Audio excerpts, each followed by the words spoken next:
बुआ, बुआ मैंने आपसे कहना था कि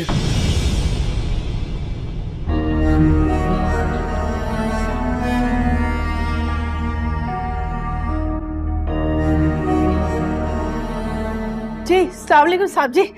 वालेकुम अस्सलाम। साहब जी को सलाम कर। साहब जी ये मेरी बेटी रूही है।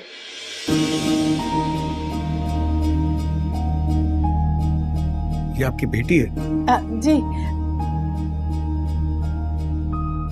अच्छा साहब जी नाश्ता तैयार है, लगा दूं?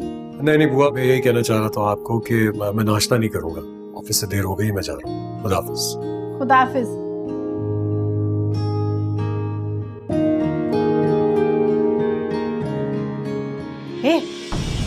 गूंगी क्यों बन गई थी? साहब जी को सलाम क्यों नहीं किया?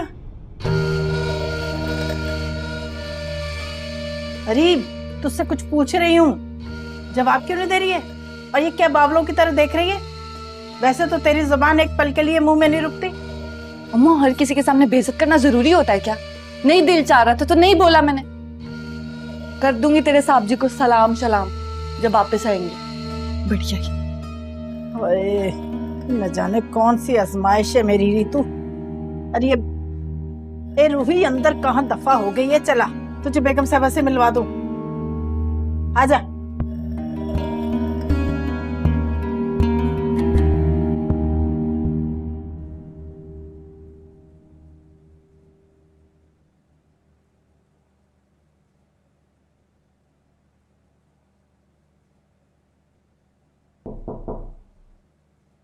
आ जाएं।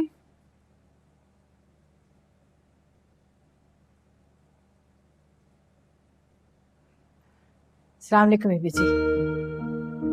वालेकुम अस्सलाम। आप कब आई? जी मैं तो बीबी जी काफी देर से आई, वो नाश्ता बना रही थी मैं, और साहब जी तो जल्दी में चले गए, कह रहे थे कि जरूरी काम है। हाँ मुझे भी ये कह के गए हैं, कुछ काम था उन्हें। अच्छा आपके लिए नाश्ता लाऊं? नहीं नहीं मैं नाश्ता नहीं करूंगी, बस चाय पिलवा दें। जी ठीक है। अच्छा बीबी जी आपने रूही के लिए कहा था ना, मैं उसे अपने साथ लेकर आई हूँ। अच्छा कहाँ है वो? बुलाए उसे। जी यही है। रूही रूही बीबी जी बुला रही। अस्सलाम वालेकुम। वालेकुम अस्सलाम। बहुत अच्छा किया जो बुआ के साथ आ गई। बुआ तो सारा दिन तुम्हारे बारे में सोच सोच कर ना परेशान होती रहती है। ऐसे क्या बता रही हैं बीबी जी? ये तो रात भी आने से मना कर रही थी, बड़ी मजबूर करके लेकर आई हूँ। अच्छा क्यों क्यों मना कर रही थी? ये भी इनसे ही पूछ लो। इनके हिसाब से तो मैं बदतमीज हूँ, किसी काम की नहीं हूँ, जिद्दी हूँ, निकम्मी हूँ, कुछ नहीं कर सकती रूही। तो फिर मैं क्यों इनके साथ आती? देखा ना बीबी जी, देखा पहले तो काम बोल ही नहीं रही थी, अब कैसे जबान चल रही है पटर पटर। मत मना करे बुआ, मासूम सी तो है, जो दिल में आता है वो बोल देती है, अपनी सुनती है, दिल की मानती है। और पता है ऐसे लोग बहुत प्यारे होते हैं। क्यों रूही? बिल्कुल ठीक है। सुन ले अम्मा, कितनी अच्छी है बीबी जी, कदर है उन्हें मेरी। पता है पूरी दुनिया को होगी, अम्मा को मेरी कदर नहीं है, कुछ नहीं समझती मुझे। अच्छा बस ज्यादा बोलने की जरूरत नहीं है। अच्छा बीबी जी मैं आपके लिए ना चाय लेकर आती हूँ। कुछ खिलाया आपने रूही को? अब मैं खिला दूंगी, मैं चाय लेकर आती हूँ। हाँ प्लीज चाय पिला दे। माँ खिला देना कह दिया उन्होंने। चलना। राज पहुंचे कि नहीं?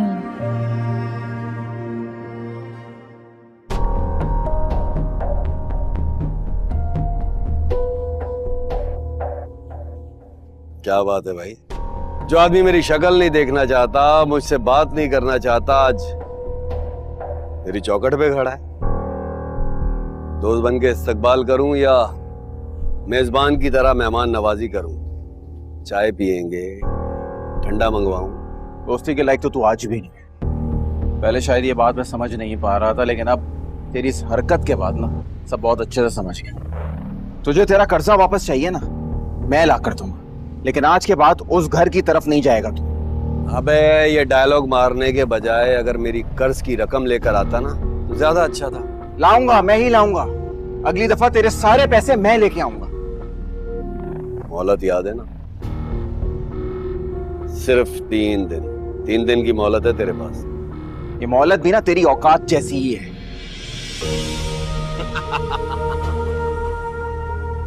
मेरी औकात तो तूने देख ली ना, अब दिखा, अपनी औकात दिखा मुझे। क्या सोच रहा कि 72 घंटे में 3 लाख रुपए का बंदोबस्त कैसे होगा? मैं बताता हूं कैसे होगा। एक सौदा करते हैं मूसा, मैं अपना कर्ज भूल जाता हूं और तू रूही को भूल। खबरदार, अपनी नियत का खोट आइंदा अपनी जबान पे मत लाना। मंगेतर है रूही मेरी, कोई चीज नहीं है। इसका जब जी चाहे तो नाम लेता रहेगा, और आज के बाद अगर अपनी गंदी जबान से तूने रूही का नाम लिया ना तो यहीं तुझे तेरे घर के सामने गाड़ दूंगा। मूसा,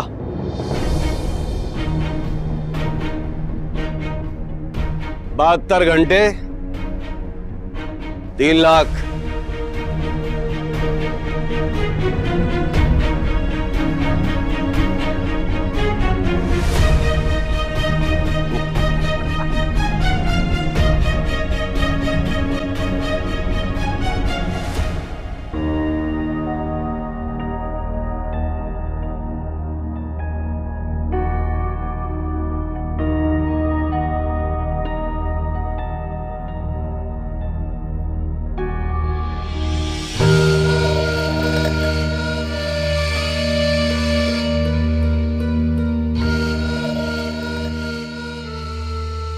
उस एक्सीडेंट के बाद कितने दिनों तक आपको याद करती रही।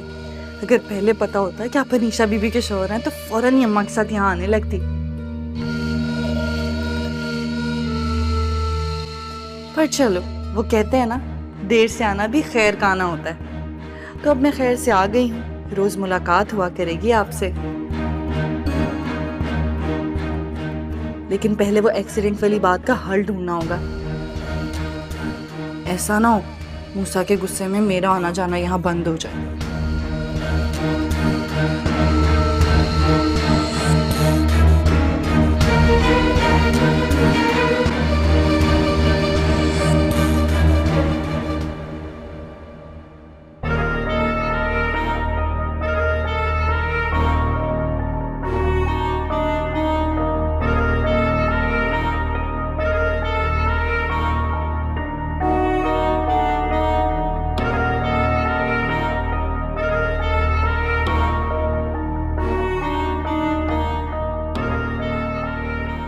ये क्या तू रूह की तरह घूम फिर रही है पूरे घर में?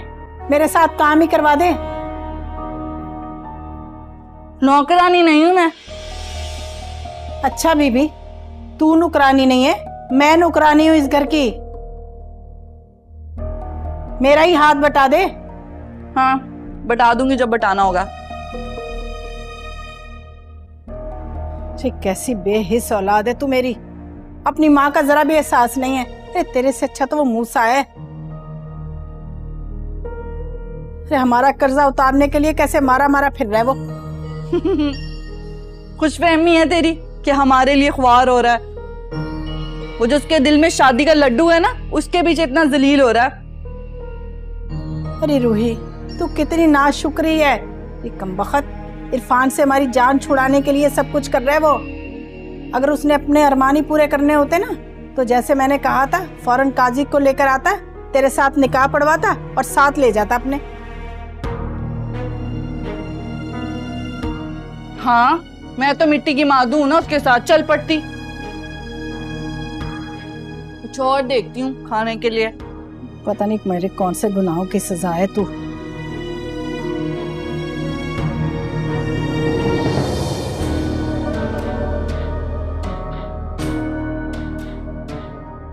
बस यही काम आते हैं तुझे और कुछ नहीं।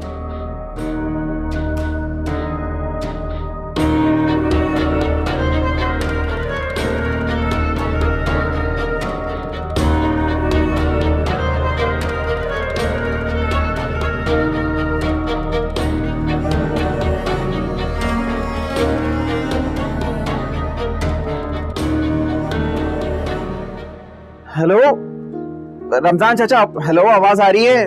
हेलो जी जी जी। वो मैं ऐसा करते हैं ना कि आप थोड़ी देर बाद दुकान आ जाएं, वहीं बैठ के आराम से बात कर लेते हैं। लेकिन आज जो आप मुझे बयाना देंगे ना, वो 3 लाख रुपए देंगे। जी जी, बाकी कब्जे पे देख लेंगे जी, सब क्लियर कर लेंगे। बहुत शुक्रिया आपका, बहुत शुक्रिया, बहुत शुक्रिया। मूसा, जी हम बेटा मैं क्या सुन रही हूँ? इकबाल कह रहा था कि तुम अपनी दुकान बेच रहे हो। जी अम्मी।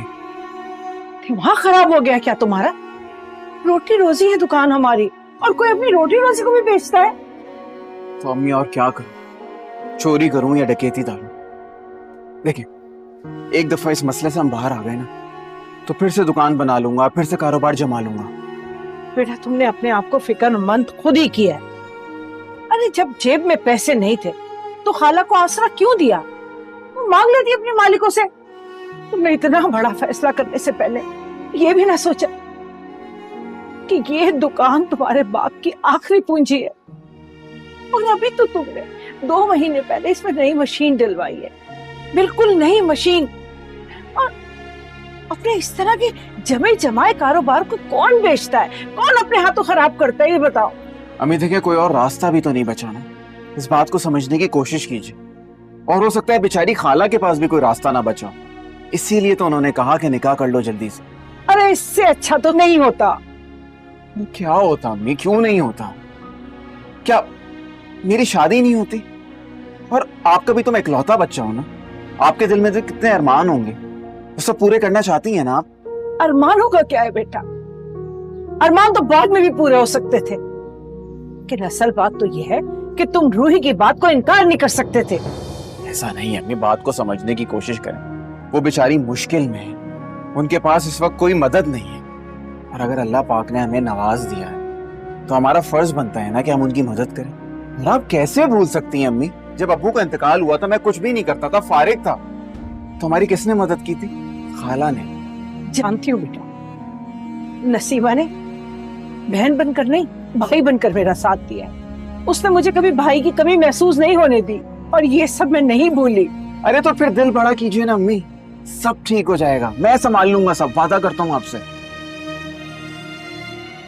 लेकिन मैं तुम्हें दुकान नहीं बेचने दूंगी। उसका एक कल है मेरे पास। वो क्या? हाँ एक कल है, तुम ठहरो, मैं लेकर आती हूँ। अम्मी ठहरो ना। अरे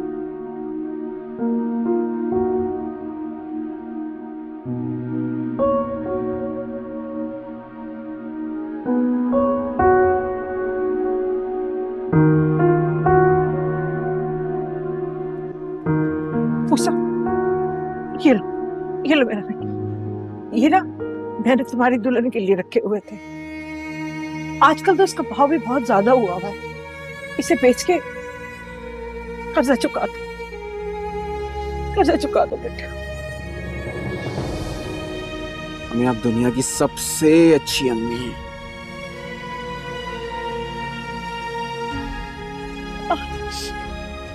मैं शॉपर लेकर आती हूँ, ठीक है?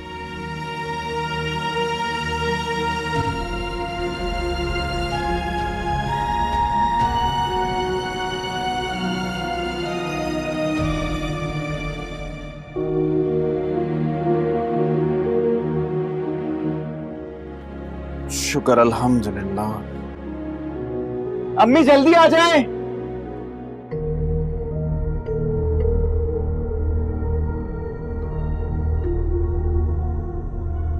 क्या बात है उस्ताद, सब ठीक तो है ना? हम सबको यहाँ क्यों जमा किया है?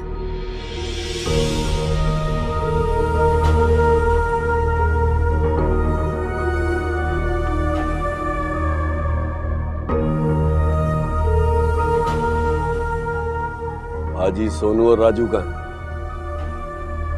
उन्हें बताया नहीं था, मैंने बुलाया। दिमाग खराब हो गया है, क्यों नहीं है? उस्ताद टूटा बालू छोटू तो साथ हैं, बाकी आ रहे हैं। मसला क्या है आप मुझे बताएं।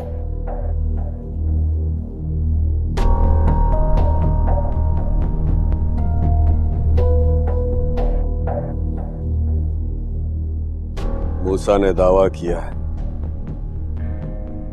24 घंटे के अंदर वो कर्ज की एक एक पाई चुका देगा। उस्ताद तुम भी किसकी बातों पे आ गए? जज्बात में बेचारे ने कह दिया होगा। दुश्मन को कमजोर नहीं समझना चाहिए। वो पैसे जमा करने के लिए हाथ पांव जरूर मारेगा, और मैं मूसा को पल पल हारते हुए देखना चाहता हूं। उसने मुझे ललकारा है, मेरे गिरबान पर हाथ डाला दूसरी दफा, मेरे। पैसों का इंतजाम नहीं होना चाहिए, क्योंकि अगर पैसों का इंतजाम हो गया तो 24 घंटे के अंदर अंदर वो मनहूस घड़ी आ जाएगी जब मेरी शिकस्त का परवाना मूसा के हाथ में होगा और वो मेरे हाथ में थमा देगा। जाओ, जाकर नजर रखो उस पे। चलो।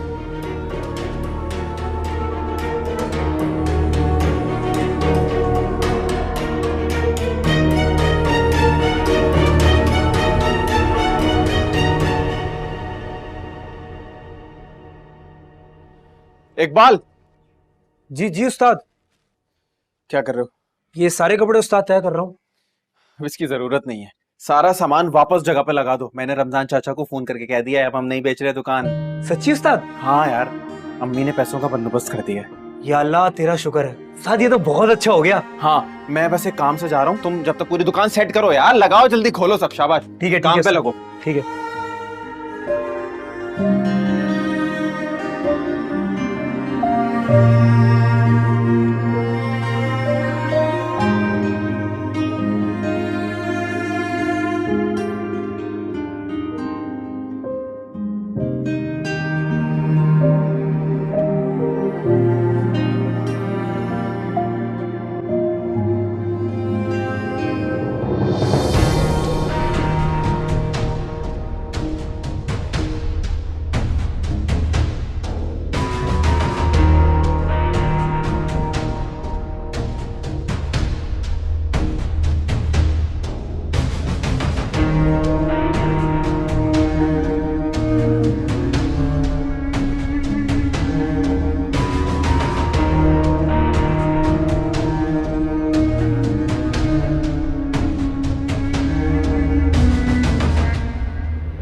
कितना प्यारा है।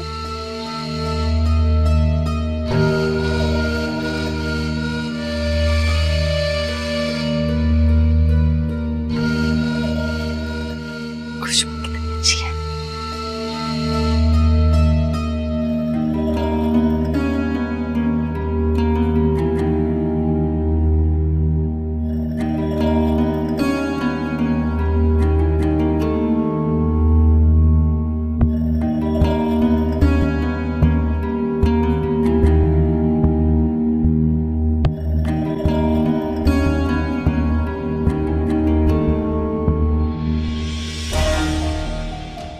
कैसी ना समझ है अम्मा, मुझ जैसे हीरे को मूसा जैसे गधे के गले में बांधना चाहती है।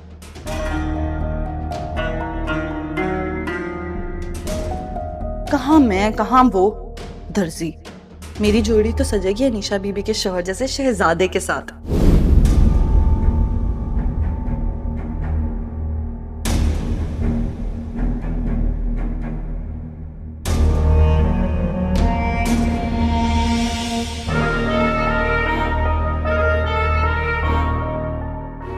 अम्मा ने तो यही बताया था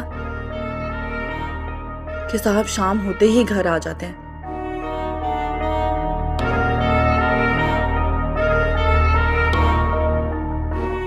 अभी अनीशा भी नहाने गई हैं, अम्मा भी काम में मसरूफ है। काश अभी आ जाए जल्दी से बात।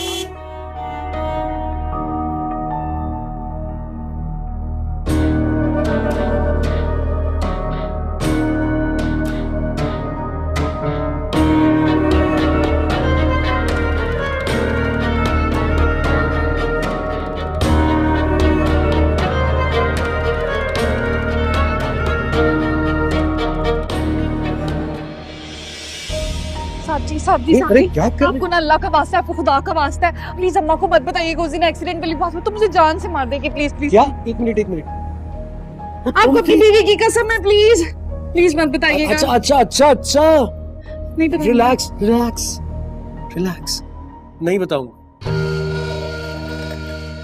पक्का? हाँ हाँ पक्का पक्का। मुझे जगह दोगी? मैंने जान।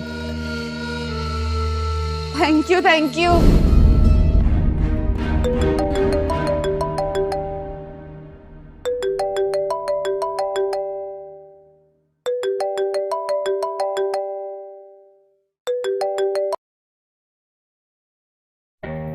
मनहूस मूसा, आज जिसकी वजह से दूसरी मुलाकात पर ही शर्मिंदगी उठानी पड़ी। अगर उस दिन इतना जंगलीपन ना दिखाता तो क्या था, आज ऐसे किसी हीरोइन की तरह एंट्री मारती रही। लेकिन ऐसे जाहिलों में रहकर शर्मिंदगी ही है। क्या मुसीबत है।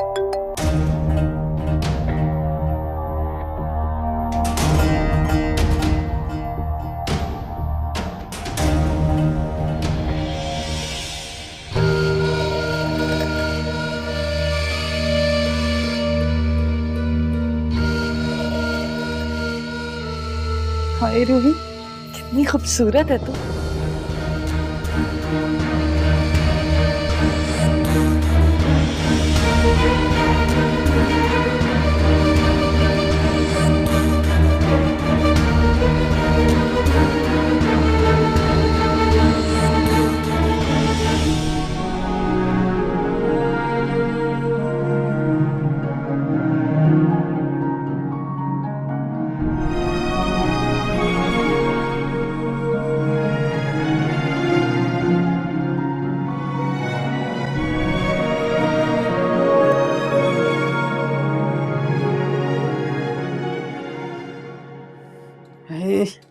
सारा दिन वहां काम करके आओ और आकर घर के काम भी करो। ऐसी मनहूस लड़की है, ये नहीं कि माँ का हाथ ही बटा दे, कोई बर्तन ही धो दे, वो भी सारे मैं ही करूं। किसका फोन आ गया? अरे रुक जा रे, ये किसका?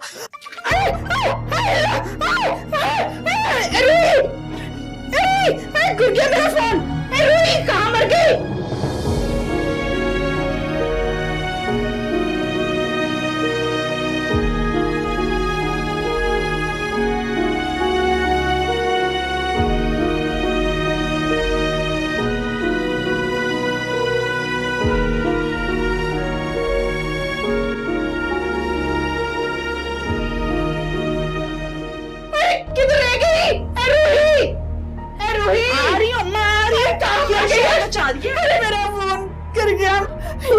इसे खोल और साफ कर दे। अम्मा ये बाबे आदम के जमाने के फोन को ना मैं तो कहती हूँ ट्रेन की पटरी पर फेंक दे। अब ज्यादा बकबक करने की जरूरत नहीं है, इसे पकड़। अरे खोलने साफ कर। मेरा फोन खराब हो गया तो क्या करूंगी मैं? अल्लाह मेरी किस्मत, मेरे फोन सत्यानाश फिर गया फोन का। पता नहीं किसका फोन था।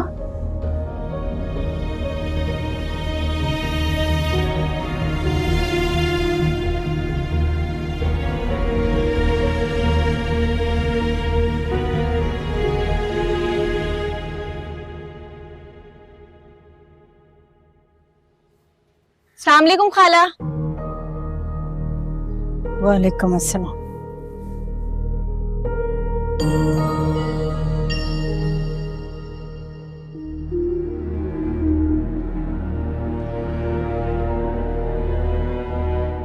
ओफो, गजब खुदा का, क्या बात है भाई, कहाँ होती हो तुम आजकल? ना फोन उठाती हो ना नजर आती हो। कहीं तुमने भी खाला जान के साथ साथ नौकरी तो नहीं ढूंढ ली? नौकरी करे मेरे दुश्मन, रूही तो राज करेगी।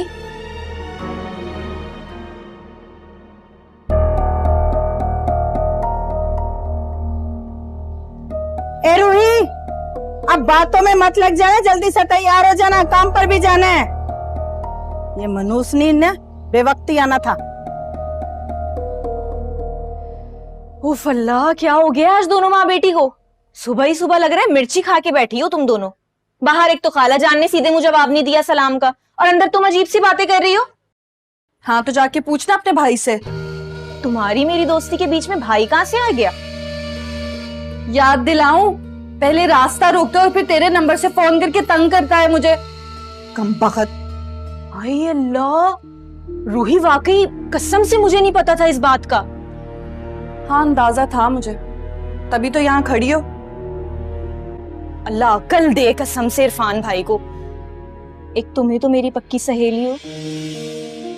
हाँ खुद देख, अम्मा को धमकी देकर गया है कि 3 दिन के अंदर पैसे दो वरना फिर कोई तमाशा करेगा। ऐसा कोई करता है क्या? मुझे तो बहुत डर लग रहा है रूही, कहीं इरफान भाई का किया धरा मेरे और बच्चों के आगे ना आ जाए। तुम तो जानती हो, अब्बू समझाते समझाते इरफान भाई को कब्र में उतर गए, और अम्मी, उनकी तो वो सुनता ही नहीं है। बस तुम ये समझ लो कि बदकिस्मती से वो मेरा भाई है। अच्छा अच्छा, ज्यादा दुखी मत हो, बस उसे जाकर एक बात बोल देना कि ये रूही की नजरों में कभी नहीं आ सकता, चाहे जो कर ले। क्योंकि तुम्हारी नजरें तो किसी और पे है ना आजकल। अच्छा ये बताओ, इतना तैयार होके कहाँ जा रही हो? बंगले जा रही हूँ अम्मा के साथ। क्यों? उस जिंदगी को महसूस करने जिसके मैं ख्वाब देखा करती थी। तुझे एक चीज दिखाती हूँ, ये देख, कलर देखा है कितना अच्छा है। ये कहाँ से आया तेरे पास? बेबी जी ने दिया है तुझे, या फिर तूने? तुझे क्या शक्ल से मैं चोर लगती हूँ? नहीं नहीं, मैं तो मजाक कर रही थी। तू चोरनी नहीं, पूरी लुटेरन है, लुटेरन।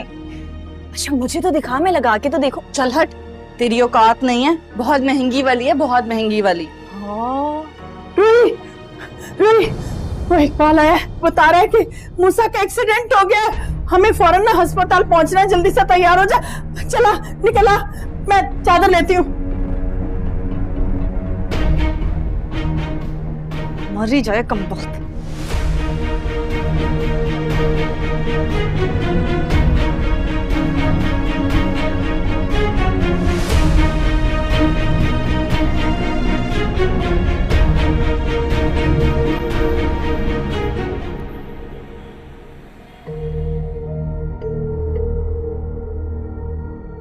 अरे क्या गिन रहे हो उस्ताद, 3 से ऊपर का माल है। हाँ 3 से ऊपर का माल है। इसको कहते हैं बीज कोई और बोए और माल हम खाएं। क्या मतलब? चल तुझे स्क्रीन के पीछे का मंजर समझाता हूँ। हाँ समझाओ। रूही का बाप बीमार था ना, उसकी माँ उसको लेकर हॉस्पिटल गई। डॉक्टर ने कहा कि इलाज में 3 लाख रुपए लगेंगे। कितने? 3 लाख। हाँ, बूढ़े की टांगे वैसे ही कब्र में लटकी हुई थी। मेरे जुगाड़ू दिमाग ने काम किया, मैंने उस डॉक्टर को इलाज से रोक दिया। एक अताई डॉक्टर पकड़ा, उसने वार्ड बॉय के साथ मिलकर रूही के बाप के आखिरी सफर को आसान बना दिया और किसी को शक भी नहीं हुआ। 3 लाख का काम 10,000 रुपए में हो गया। यानी कि 10,000 लगा के बुढ़िया को 3 लाख का कर्जदार कर लिया। लेकिन फायर मिस हो गया मेरा। मैं सोच रहा था कि बुढ़िया की नजर में हीरो बन जाऊंगा, रूही भी इंप्रेस हो जाएगी मुझसे, और बुढ़िया एहसान तले दब के अपनी बेटी का हाथ मेरे हाथ में दे देगी। लेकिन पता नहीं कहां से ये मूसा बीच में आ गया। तो उस्ताद वो रूही के बाप की तरह मूसा को भी रवाना कर दे। क्या हो गया तुझे रूही के बाप की तरह मूसा को भी? रूही का बाप बूढ़ा आदमी था, वैसे उसकी टांगे कब्र में लटक रही थी। मूसा हट्टा कट्टा बंदा है, उसका इंतजाम करना इतना आसान नहीं है।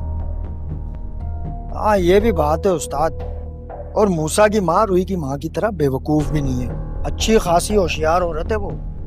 और वैसे उस्ताद कैसा लगेगा ना, मूसा वहां टूटा फूटा हॉस्पिटल में पड़ा होगा और तुम खुल के अपनी मनमानी करना।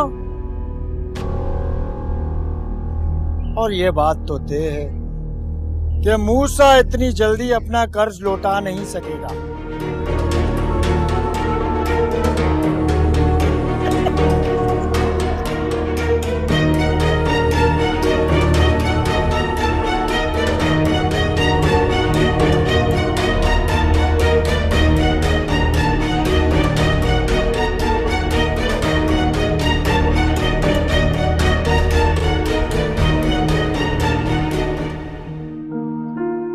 मुझे तो लगता है नसीमा, रूही का सितारा मूसा के लिए बहुत भारी है।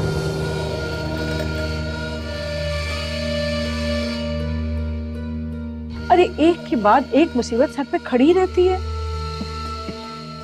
नहीं अम्मी, ऐसी कोई बात नहीं है। तुम तो चुप करो, ऐसा कुछ नहीं है। अरे जिस माँ की जवान औलाद इस तरह पड़ी हो, उस माँ के दिल पर क्या गुजरती है सिर्फ माँ ही जानती है, तुम नहीं। अरे अम्मा ठीक हूं मैं, कुछ नहीं हुआ मुझे, बस ये मामूली चोट है और कुछ नहीं। नहीं बेटा, तेरी माँ बिल्कुल सही कह रही है। ये सब कुछ ना इस रूही की वजह से ही हो रहा है। ना उस इरफान की नीयत में खोट आता, ना मगनी से चिढ़ता और ना ही रकम की मांग करता। अरे क्या हो गया आप दोनों को? आप खाला को कसूरवार ठहरा रही हैं, खाला खुद को कसूरवार मान रही हैं। इन छोटों की मुझे इतनी अजियत नहीं हो रही जितनी आप लोगों की इन बातों से हो रही। छोड़ दें इन बातों को, जो होना था वो हो गया। इससे तो अच्छा है कि आप लोग यहाँ से चले जाएं, मुझे मेरे हाल पे छोड़ दें। हाँ अम्मा, मैं तो कहती हूँ चलते हैं और इनकी अंगूठी भी इनको वापस कर जाते हैं।